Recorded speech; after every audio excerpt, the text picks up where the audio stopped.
discuss some self-defense techniques that are 100% effective as long as you do them right. But first, I want to talk about right and wrong.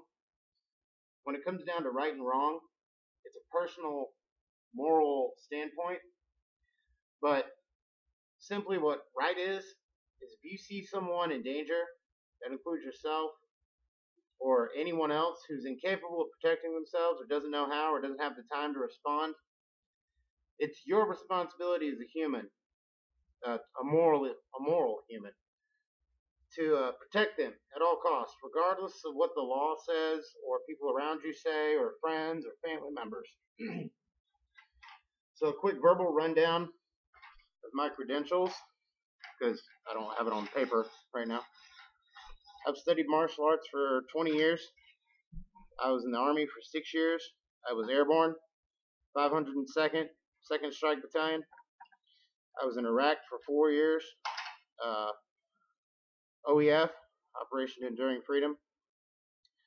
And I still teach martial arts for free to people who, don't have money and want to learn some effective ways to keep themselves and their loved ones safe.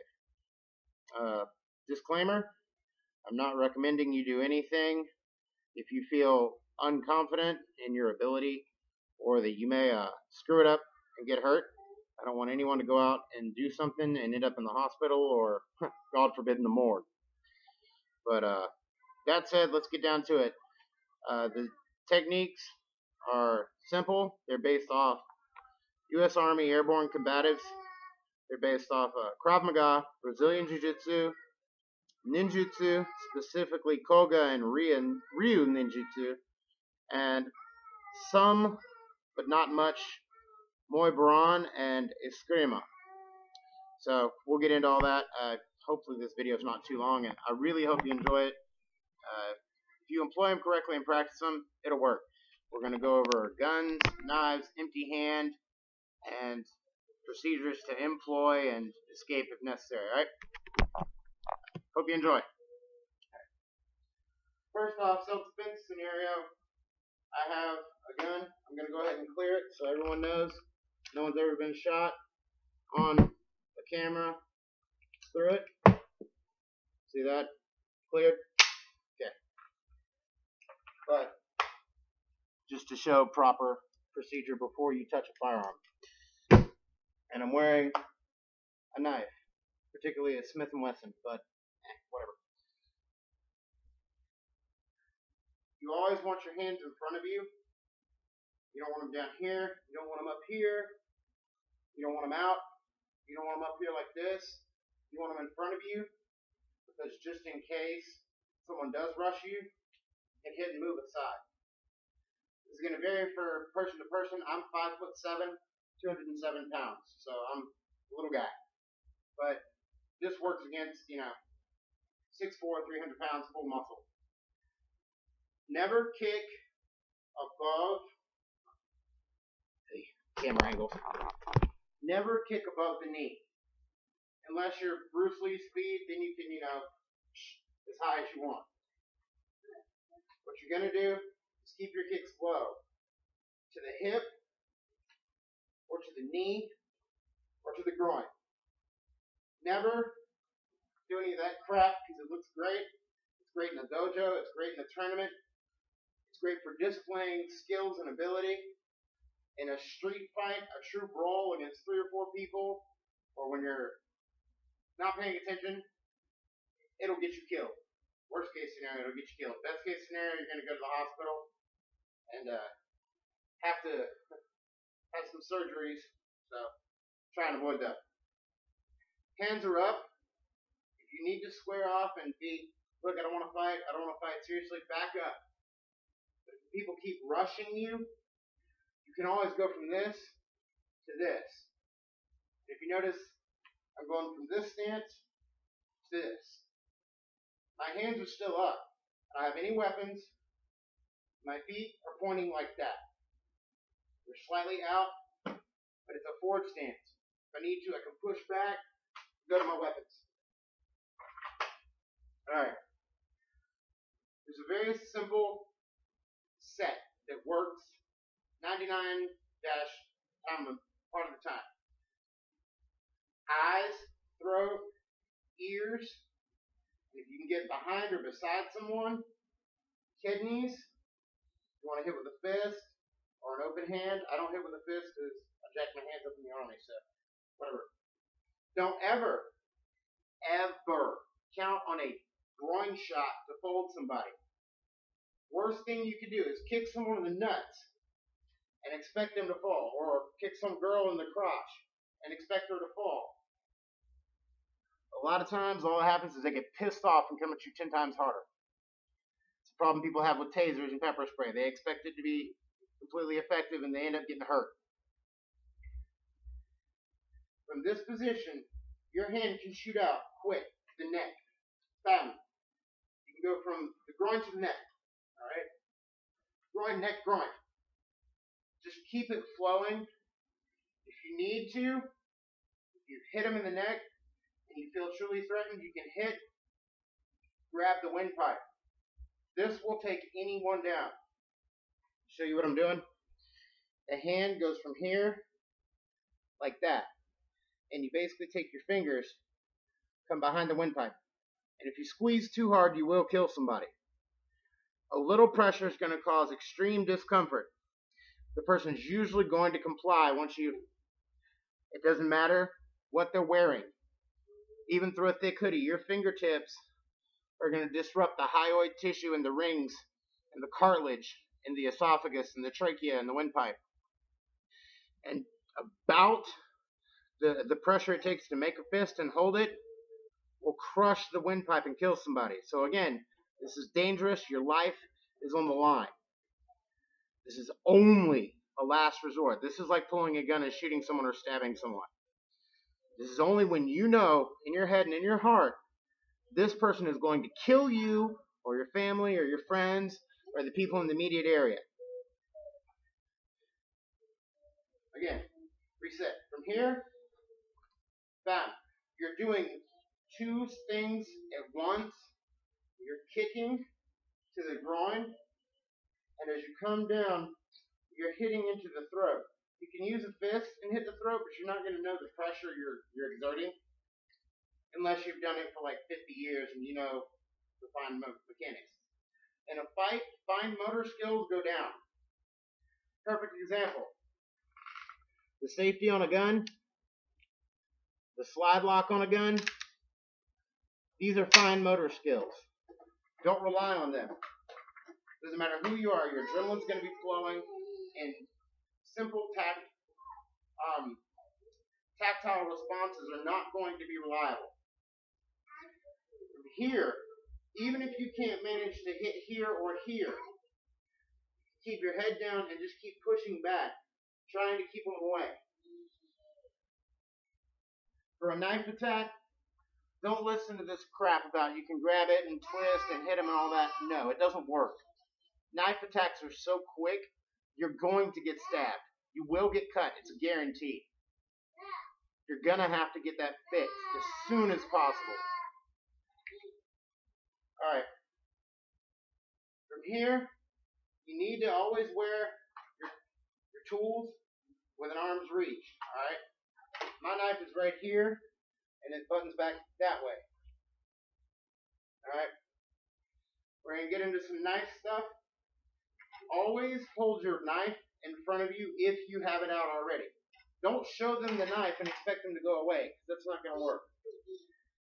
Most of the time, it's not going to scare that attacker off. If they're hell-bent on mugging you or raping you or killing you, not your gun or your knife are going to deter that person. Because they're already, they're gone. Never put your knife behind your lead hand. Because you're going to end up cutting yourself, or if they rush you, you're going to end up hitting yourself. Don't do that. Keep your knife, your baton, your pepper spray on your offhand side. Keep your main weapon, your gun, or if your main weapon's a knife, on your dominant side. I'm ambidextrous, but I'm more comfortable with my right side, so my gun always stays on my right side. Your knife is always going to be forward. And again, you're still telling them, I have a weapon, I'll use it, I don't want to have to hurt you. You see all this crazy shit people do with knives and stuff? Don't do that. It's BS. it doesn't work in a real knife fight. If you have to pull your knife, stab. First thing you do is stab. Don't count on this crap that you see people do, because it's going to get you killed. The worst case scenario, they manage to take your knife and now they've got it. Not good. Bad juju. You're here. If they come to rush you, sidestep just a little, come through as quick as you can, and stab. I'll do that slow because I don't know how good my camera is. You're sidestepping, cutting, going into the kidney or the spine, or if you want, the base of the head.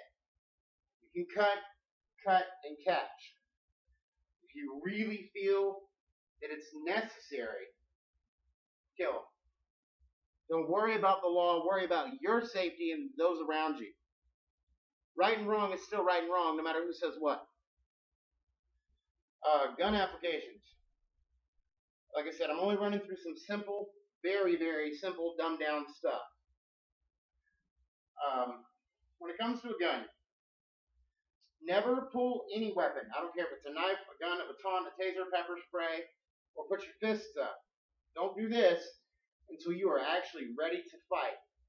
Because you've now escalated the situation where maybe you could have talked them down, but once they saw you get a weapon up, now they're going to fight you. I've done security for strip clubs and biker bars a couple of times, so I know this. If you have to pull your gun from this position, reach back, I have a weapon, I don't want to have to hurt you, but I will. If they're still determined to threaten those around you, present your weapon, point towards your threat. Keep your finger off of the trigger and the safety on until you're ready to fire. Again, look, man, I don't want to fight. I have a weapon. I don't want to have to use it. Bam. Now, if you need to, pop your safety off. Always keep one in the breech, or one in the pipe, or one in the chamber, whatever you want to call it. That way, you have one less step. You don't have to. All right? You pull, present, point. Fingers off the trigger. Don't make me hurt you, dude. Get on the ground. The authorities are on the way. Or just get out of the situation, step back, and walk away. Don't ever pull your gun and immediately just start dumping. You're going to have legal issues you can't possibly imagine. And even if you were in the right, you're going to go through living hell. Copy? If you have to, keep your gun close to you. I have a leash that I got from the Army, and I keep that on my gun. It only goes so far. If you need to, point it, bam, bam, bam, bam. Controlled grouping. Double tap is a misnomer. It's not a double tap. It's called a controlled grouping. Then, when you come up to them, make sure they're not moving. If you feel the threat is neutralized, put your gun back so get used to this focus holster.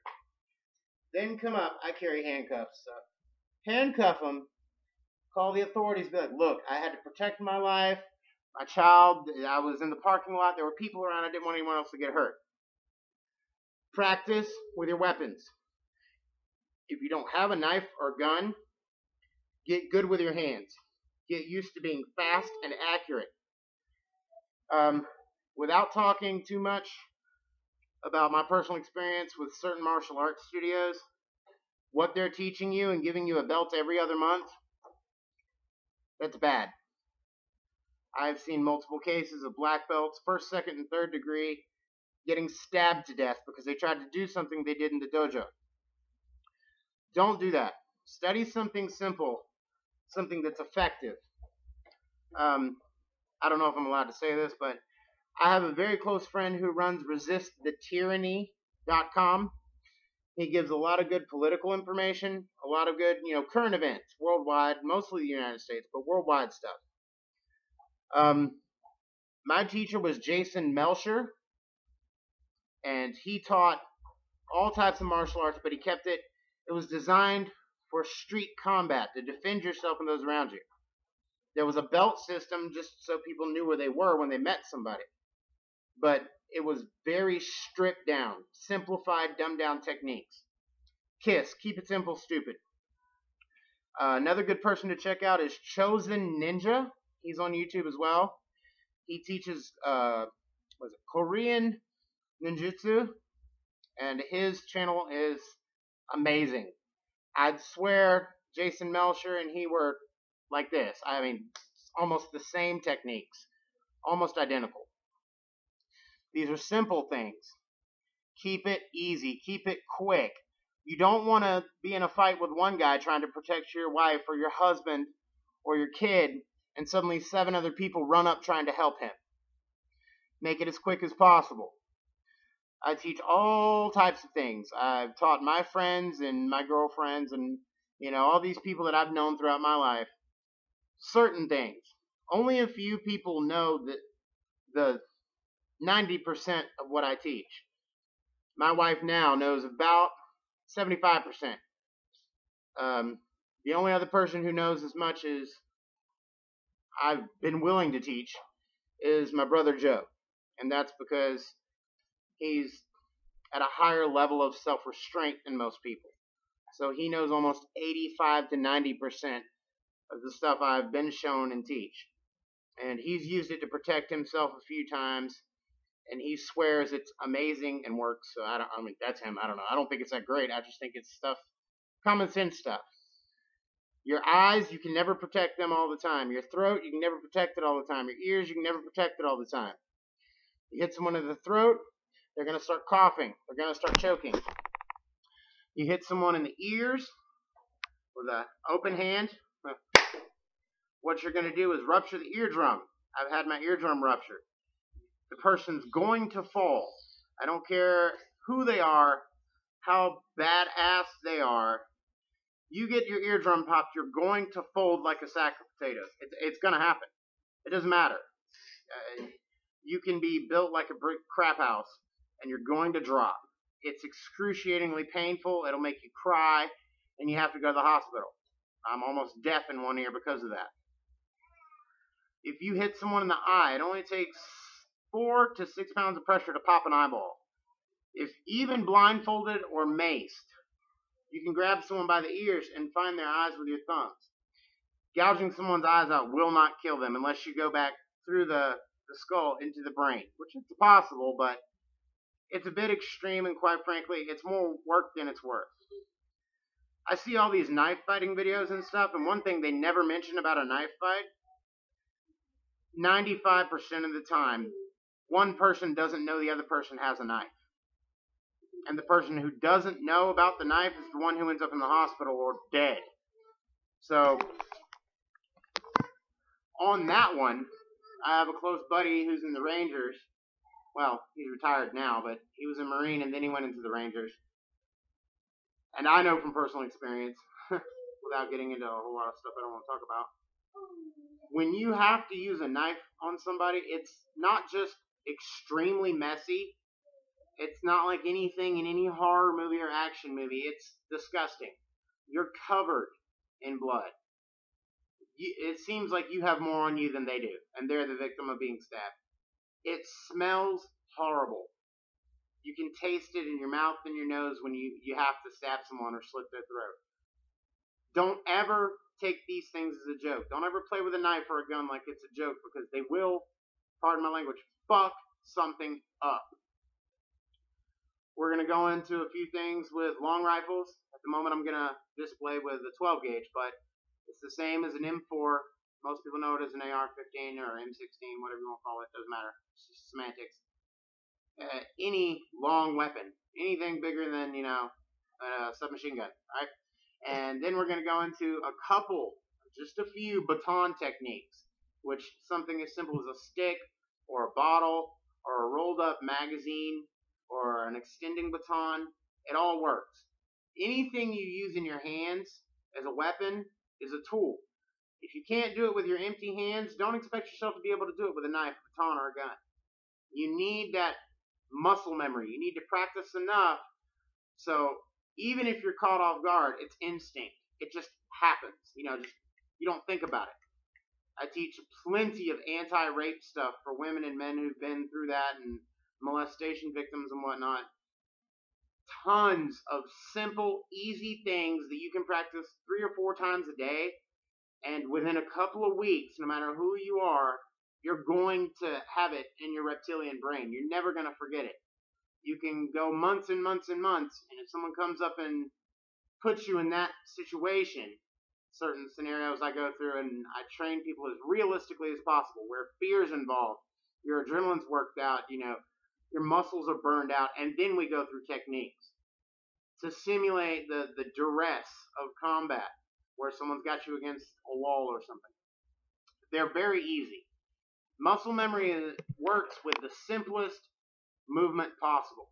And these are natural things everyone's brain is designed to do. Kind of like hand-to-mouth disease. You're so used to eating and drinking, you don't even think about it. You just do it almost automatically, like a heartbeat or a lung breath. Because your body is used to it. It becomes natural.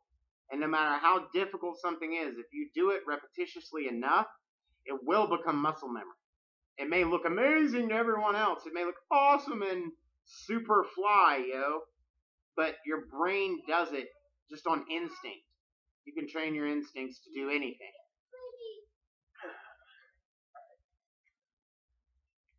So I'm going to clear this weapon so everyone sees.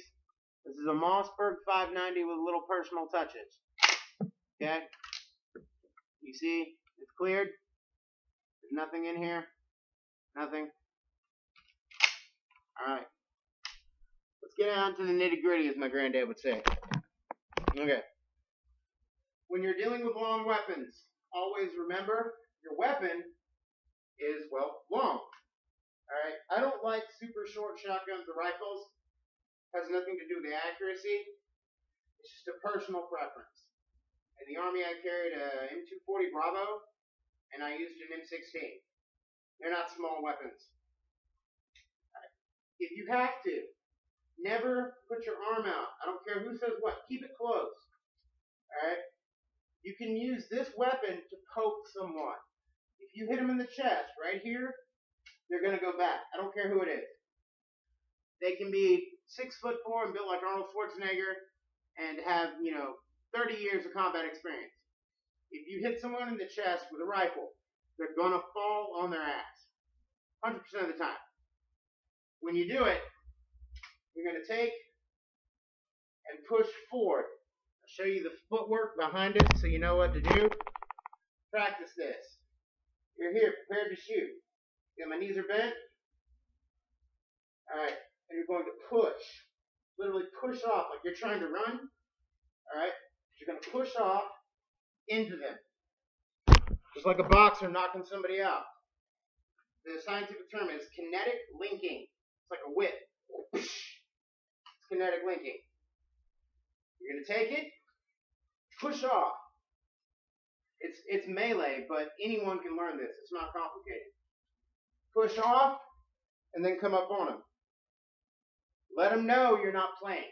Someone breaks in your house, get out. Say it once. Don't say it again, because they're probably going to kill you. When it comes down to melee, hitting someone with a rifle stock, the easiest way to remember it is take it, rotate it out, and over. What you're doing is taking this part, your butt stock, or whatever you want to call it, and you're hitting them across the face. Bam! It's very easy. Bam, just like that. Wow. If you have a bayonet, you can come through, but most people don't have bayonets on the shotguns or rifles in their home anyhow. So why bother? Keep your head low. Don't have it up like this. Don't have your weapon out like that.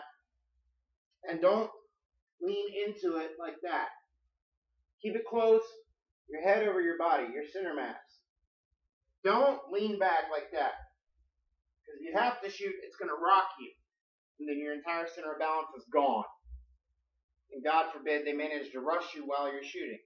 They're going to die, but they're still going to take you down. They're probably going to kill you with your own weapon while they're dying. Simple stuff. This is mostly metal. Don't be afraid to break your weapon, your gun. It's not going to break. Unless you bought some plastic crap, in which case you got what you deserve. You can take it, and if someone grabs the barrel of it and tries to move it, yank it back and jab it in them. Take it, pull down, jab it in their stomach, jab it in their chest. If someone rushes you and you still don't want to shoot them, which I don't know why you wouldn't, but that's me, you can take the entire weapon and hit them with it. Literally hit them with the back of the weapon. If you have an optic on it, you probably shouldn't let them get that close anyhow. That's what an optic's for, so you can see at a distance and acquire a target more quickly. Do what you do. Now we're going to go over a couple of baton techniques. And because at the moment I have no idea where my collapsing baton is, so we're going to use, this is a piece of oak.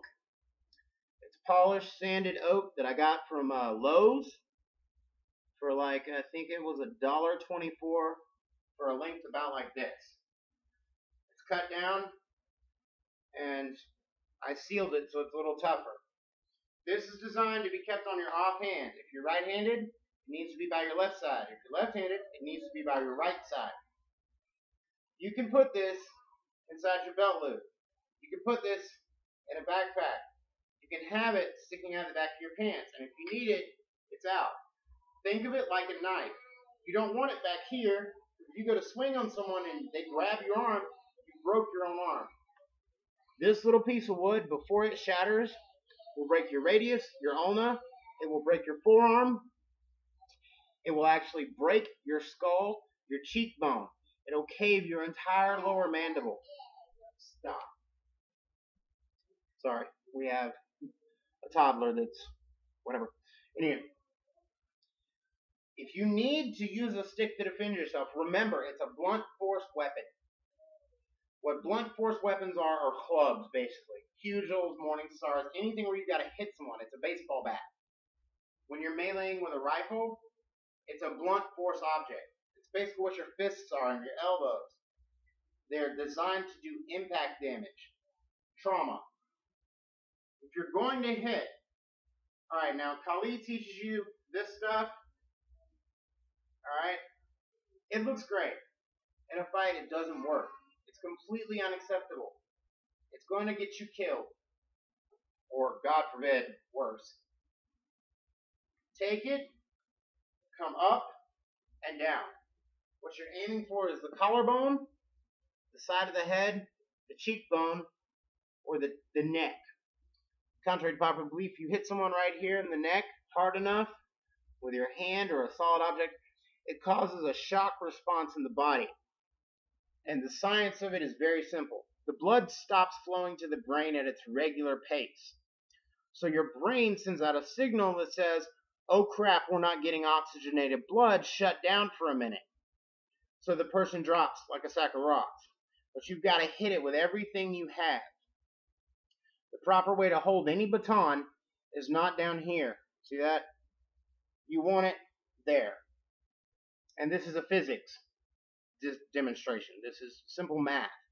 You get more rotational force here at the tip by holding it above the pommel or butt. Again, from here, up, down, like this. And I know it's quick, but if you practice it, you're hitting for the collarbones. You're hitting for the head. Basically places that cause so much pain, they're going to rethink that whole scenario. And you can actually crack someone's skull to the point where they die from internal hemorrhaging with one of these. Be careful. It's not a toy. You come here, and then you come across. Alright? We'll show that to you in the right hand. Down, across. Collarbone, side of the head. And this is a full speed. Again, full speed with the left hand. And it looks like a blur, like you're just flinging your arms around. You're not. You're being accurate with your strike. Every time. Alright? It's fluid movement, and it looks great, but you're not going to use a knife and a baton like you see in Kali. You're not going to do this all day with somebody. Alright? It's not going to happen.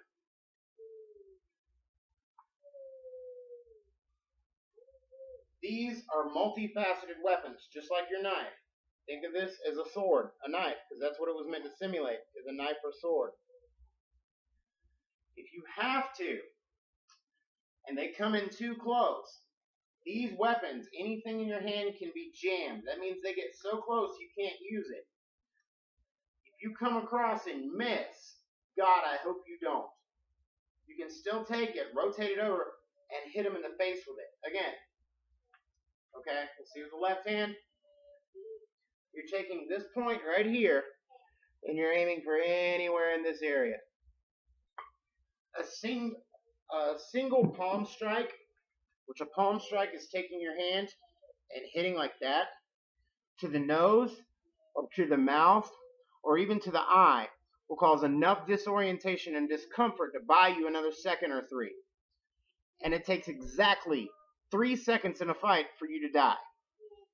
That's the time it takes for you to bleed out from a major arterial severing or from a gunshot to a very major organ. 3 seconds.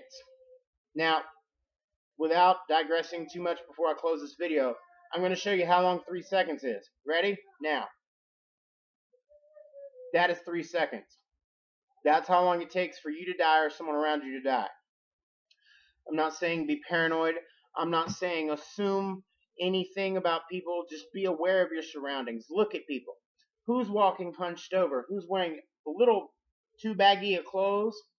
If someone's wearing a coat in the middle of summer, if someone's wearing anything out of the norm, pay attention to these tiny little cues. That's called situational awareness. If people are walking in a group and they try to avoid other people, odds are they're up to no good. If someone's darting around doing this while they're walking, they're looking for trouble, metaphorically speaking. They're up to no good. But they're looking for anyone who could slow what they're doing, whether it's robbery, gang-banging, mugging, raping, or just looking for someone to assault, because in this day and age, people want to kill people just because they want to know what it's like to kill someone. It fucking sucks. Don't do it if you can avoid it. It's not fun. It's not cool. It's not badass. It's stuff that stays with you for the rest of your life. Forever. Always remember one simple rule. If your life's in danger, or someone else's life is in danger, attack first, fast, and as hard as humanly possible. We all have an animalistic side, that self-preservation mechanism. Don't judge people who ball up and just take the beating. They weren't ever taught and they don't know how to defend themselves. Go and help them. I saw a video a little while back about a 43-year-old Marine, and he saw 3 20-year-olds beating the crap out of some little 13-year-old kid in Miami Beach. He went and protected this kid, and his eye was all swollen shut, his jaw was broken, they broke his eye socket. And they asked him, would you do it again? He says, every day. It's the right thing to do, is what he said. Moral conviction. My wife asked me the other day, because I was telling her about a few altercations I've gotten in, that someone was bullying somebody. And she's like, what would you do if someone pulled out a gun on you? I said, they have, and I'd do it again every day. I've had loaded guns pointed at my head trying to defend someone. I mean, it's the right thing to do. If you die in the name of what's benevolent or truly right, you're a good person. If you stand on the sidelines and record it, you're not a good person. You're just as much part of the problem as the people picking on someone who didn't want to fight. Alright, I'm out, and I hope some of this knowledge is useful. God bless.